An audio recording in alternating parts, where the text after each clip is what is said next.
Falling into Infinity is one of my least favorite Dream Theater albums, and a lot of people's least favorite Dream Theater albums are one of. And that's mostly because it's very, very different. Now, it came out in 1997, and the artwork for this is kind of bizarre. Two people on like big chairs looking at each other with binoculars, which is really weird. I don't know what that's supposed to symbolize. Well, this album goes a lot for a alternative and sometimes even like very melodic and more alternative rock type of sound as opposed to progressive metal, which you're good at. Now, there's definitely moments of progressive and metal and mostly moments of other type of stuff going on. I'd recommend maybe this album to someone who likes softer music as opposed to crazy metal or crazy progressive. And I'd also recommend this to someone that just doesn't like Dream Theater, because this album really is not Dream Theater for the most part. So we had the first full-on studio album with Derek Sherinian on keyboards.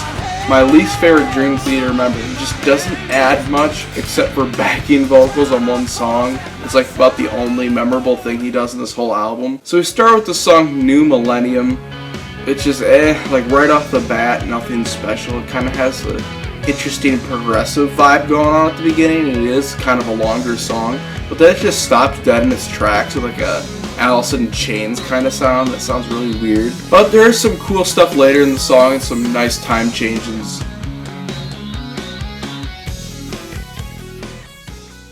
Then we have You Not Me, and this starts a stretch of songs on the album that I just don't like. I only really like about half of this whole album.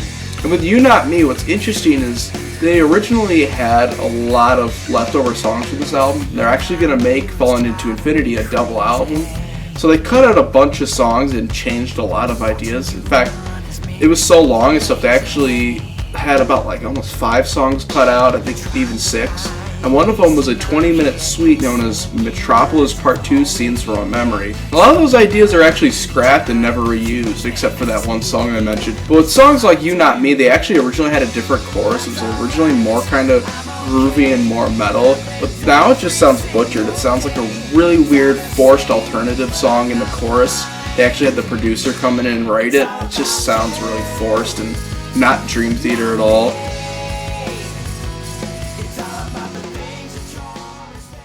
Then we have this really boring song, Peruvian Skies, which reminds me a little bit of some stuff from Load and Reload by Metallica. It just sounds so different out of the box. But the problem is that the song's almost 7 minutes and it's not really progressive at all. And it's just kind of slow bass playing throughout the entire song, which is cool for like the first minute or something. But it's just that throughout the song, it just feels boring until the end where it sort of gets heavy, but just goes nowhere.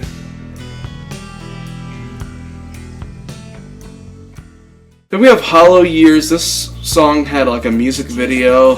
It's just boring, acoustic-y, soft music. It's really cheesy too. I kind of like the verse and I like the acoustic playing there, but after that point, it's just pure cringe.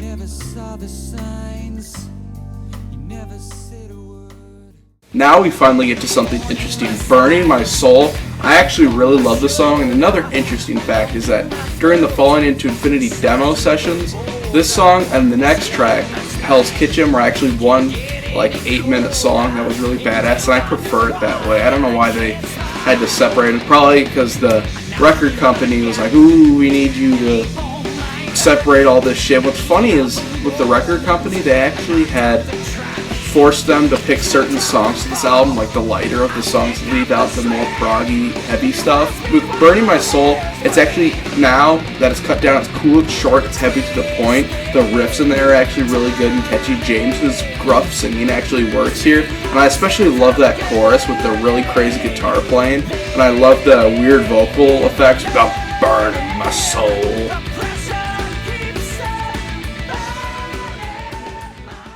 Then we have the instrumental Hell's Kitchen, which is alright. I kind of like it when it finally gets to that middle part. You have a really good guitar solo section. And it's just overall kind of some nice proggy ideas on an album that almost has none of that.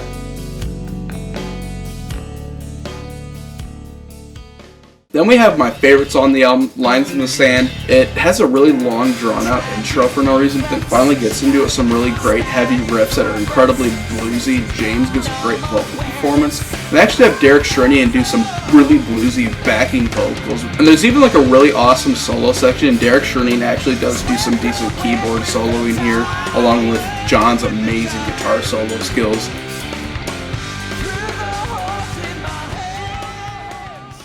Then we have a song that I actually kind of like, although it's once again too long for what it is. It's Take Away My Pain, which is another soft, alternative, different, outside the box type of song, which is very not Dream Theater, but I still really like it, which proves that I'm not just bashing this album for it being different. I actually kind of like this song quite a bit. It's just too long. Why is it 6 minutes? It would have been like a really good 4-minute song, and it still is a really good 6-minute song.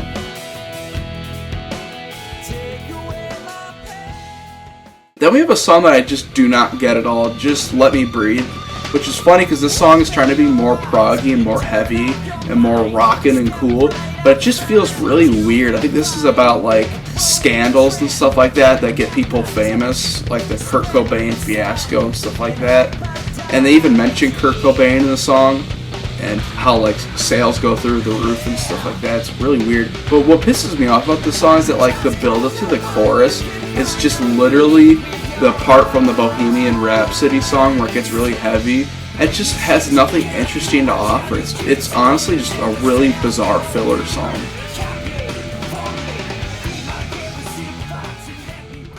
Then we have Anna Lee, another ballady type of song. Nothing special here. At first it kind of sounds like Elton John, but it's just not catchy at all, really. There's nothing really catchy about the chorus.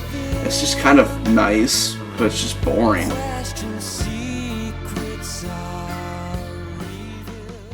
Then we have the final song, Trial of Tears, the longest song on the album, the proggy sort of song on the album. But my problem is that it's just not very heavy or catchy at all. It's just slow for the most part. I prefer Dream Theater prog to be like really crazy and great ideas thrown over the place, but they just play it so safe that it's really sad, honestly. There's some cool melodies, but it's all just kind of slow chug for the most part.